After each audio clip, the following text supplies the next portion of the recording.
COPD भी फेफड़ों में होने वाली एक प्रकार की बीमारी है जिसमें फेफड़ों की नलियाँ सिकुड़ जाती हैं जिसकी वजह से रोगी को सांस लेने में दिक्कत होने लगती है। आमतौर पर ये स्मोकिंग, धूम्रपान की वजह से होता है, बट हमारे देश में और भी कारण हैं जो कि काफ़ी इम्पोर्टेंट हैं। जैसे पहले के ज़माने में लोग चूल्हे पे खाना बनाते थे, उस चूल्हे के धुएँ से कुछ सालों बाद जिन लोगों ने 5 साल, 10 साल चूल्हे पे खाना बनाया, उनको बाद में सीओपीडी होने लगता है। बहुत सारे लोग फैक्ट्रीज़ में काम करते हैं, वहाँ पे जैसे शुगर मिल है या कोई पत्थर तोड़ने की इंडस्ट्री है या कोई ऐसी कॉटन मिल है जहाँ पे कॉटन की डस्ट होती है, उन लोगों को भी सीओपीडी हो सकता है। कई बार पैसिव स्मोकिंग से भी सीओपीडी हो जाता है। आपके साथ कोई आदमी है जो हमेशा स्मोक करता रह रहा है, आप स्मोकिंग नहीं कर रहे हैं, तो उससे भी सीओपीडी हो सकता है। लंबे समय तक अस्थमा अगर चल रहा है और कंट्रोल नहीं है, अच्छे से इलाज नहीं किया तो अस्थमा भी सीओपीडी में कन्वर्ट हो सकता है। इवन टीबी होने के बाद भी जो लंग में डैमेज होती है, उससे भी सीओपीडी हो सकता है। तो सीओपीडी होने के कॉमन बहुत सारे कारण हैं। कॉमनली स्मोकिंग से होता है बट और भी कारणों से होता है। अल्टीमेटली इसमें इन सब कारणों की वजह से फेफड़ों की नलियाँ सिकुड़ जाती हैं, जिससे रोगी को सांस लेने में दिक्कत होने लगती है और उसको लक्षण आने लगते हैं। सीओपीडी का जो प्राइमरी लक्षण होगा वो सांस फूलना होगा। तो सबसे पहले पेशेंट को सांस फूलना और खांसी आना ये शुरू होगा। इनिशियली हल्की सांस फूलेगी और हल्की-फुल्की खांसी आएगी। बट सीओपीडी में कैरेक्टरिस्टिक चीज़ ये होती है कि ये धीरे-धीरे बढ़ता हुआ रहता है। जैसे कुछ साल पहले पेशेंट ऐसे बताएगा कि पहले तो मेरी हल्की-हल्की सांस फूलती थी, जब मैं सीढ़ी चढ़ता तभी फूलती थी। बट अब अगर मैं थोड़ा भी चलता हूँ 100-200 मीटर तो भी सांस फूलने लगती है। तो सीओपीडी एक प्रोग्रेसिव डिजीज़ है एक तरह की जिसमें धीरे-धीरे, धीरे-धीरे सांस बढ़ती रहती है अगर उसके एक्सपोज़र वाले फैक्टर हटाए ना जाए। जैसे अगर पेशेंट ने स्मोकिंग बंद नहीं की है या इसको एनवायरमेंटल एक्सपोज़र बना हुआ है, धुएँ से एक्सपोज़र बना हुआ है, डस्ट से एक्सपोज़र बना हुआ है, तो उसकी जो लक्षण है वो धीरे-धीरे बढ़ते जाएँगे। तो टिपिकल लक्षण ये होंगे कि साँस फूलना, खाँसी आना जो कि धीरे-धीरे ओवर द ईयर्स बढ़ता जा रहा है। इसके अलावा उसको सीने में जकड़न हो सकती है, सीटी जैसी आवाज़ें आ सकती हैं, खाँसी में बलगम आ सकता है। ये सब कॉमन लक्षण हैं जो सीओपीडी में हो सकते हैं। 2 मेन अंतर जो सीओपीडी और अस्थमा में वो ये है कि अस्थमा यूजुअली यंग एज की बीमारी है।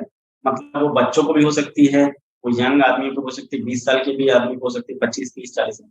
But COPD primarily old age की बीमारी है, वो यूजुअली 40 साल के बाद ही होती है। दूसरा अंतर अस्थमा और सीओपीडी में है, जैसे हमने पहले भी डिस्कस किया कि अस्थमा में जो लक्षण हैं, वो वेरिएबल होते हैं। कभी पेशेंट को बहुत दिक्कत होगी, कभी खाँसी आएगी, साँस फूलेगी, जकड़न होगी, सीटी जैसी आवाज़ें आएँगी, फिर कभी वो एकदम ठीक हो जाएगा। 1 महीने बाद उसको कोई सिम्पटम नहीं हो, बोलेगा मुझे एकदम ठीक लगा। बट सीओपीडी में पेशेंट एकदम नॉर्मल नहीं होता है, उसको कुछ-कुछ लक्षण आते रहते हैं। हालाँकि इसमें भी एक समस्या होती है कि जो कि सीओपीडी ओल्ड एज की बीमारी है, तो जैसे ही रोगी को लक्षण आने शुरू होते हैं, उनको साँस फूलनी शुरू होती है, तो वो अपनी एक्टिविटी यूजुअली कम कर देते हैं। ज़्यादातर लोग 60-65 साल के ऊपर होते हैं, बहुत ज़्यादा निकलते नहीं हैं। तो वो उनकी साँस फूलनी शुरू होती है तो वो बाहर जाना ही कम कर देते हैं, जिससे कि उनको भी पता नहीं चलता और वो इग्नोर भी करते रहते हैं और इसलिए ये बीमारी काफ़ी लेट से डायग्नोज़ होती है।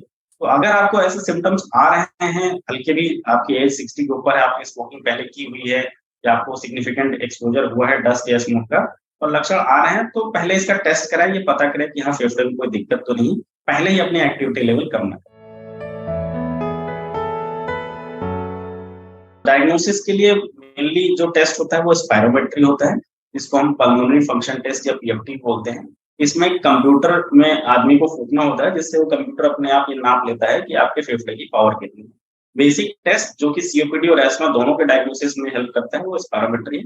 इसके अलावा और जाँचें इसके सपोर्टिव डायग्नोसिस के लिए होती है जैसे कि एक्स-रे या बेसिक खून की जाँच है, बट सबसे इम्पोर्टेंट जाँच इसके लिए स्पायरोमेट्री करनी है।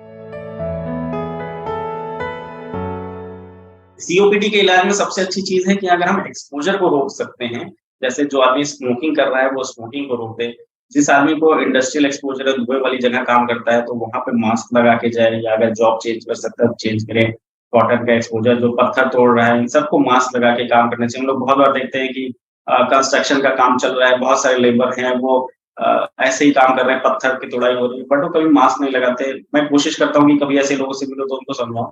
हर आदमी को अपने लेवल पे प्रयास करना चाहिए कि कभी भी ज़्यादा सिग्निफिकेंट एक्सपोज़र हो रहा है, तो वहाँ पे एटलीस्ट मास्क लगा के काम करें। तो अगर हम एक्सपोज़र को रोक सकते हैं, तो हम सीओपीडी को रोक सकते हैं, एटलीस्ट उसको स्लो डाउन कर सकते हैं, जो कि हमें अस्थमा में पॉसिबल नहीं है। सीओपीडी में अच्छी बात ये है कि इसको हम स्लो डाउन कर सकते हैं, इसको रोक सकते हैं।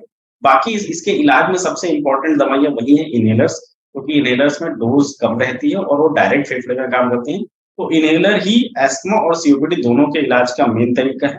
इसके अलावा कुछ इंपॉर्टेंट चीज़ें हैं जो सीओपीडी के मरीज़ों को और करनी होती है, वो है फिज़िकल रिहैबिलिटेशन, मतलब अपनी एक्टिविटी मेंटेन रखनी होती है। जैसे हमने कहा कि ओल्ड एज में लोग अपनी एक्टिविटी कम कर देते हैं, तो अगर आपको सीओपीडी है तो आपको एक्टिव रहना इम्पोर्टेंट है, चलते-फिरते रहिए, अपने डाइट का ध्यान रखिए। कुछ एडल्ट वैक्सीन्स आ गई हैं मार्केट में निमोनिया के लिए, जो कि सीओपीडी के मरीज़ों को लगानी होती है, या जिनको अस्थमा बहुत ज़्यादा सीवियर है उनको लगानी होती है, जिससे कि सीओपीडी के जो एक्ज़र्वेशन होते हैं, मतलब सीओपीडी बार-बार जो बढ़ जाता है, तो इन्फेक्शन होती है, उससे आराम मिलता है।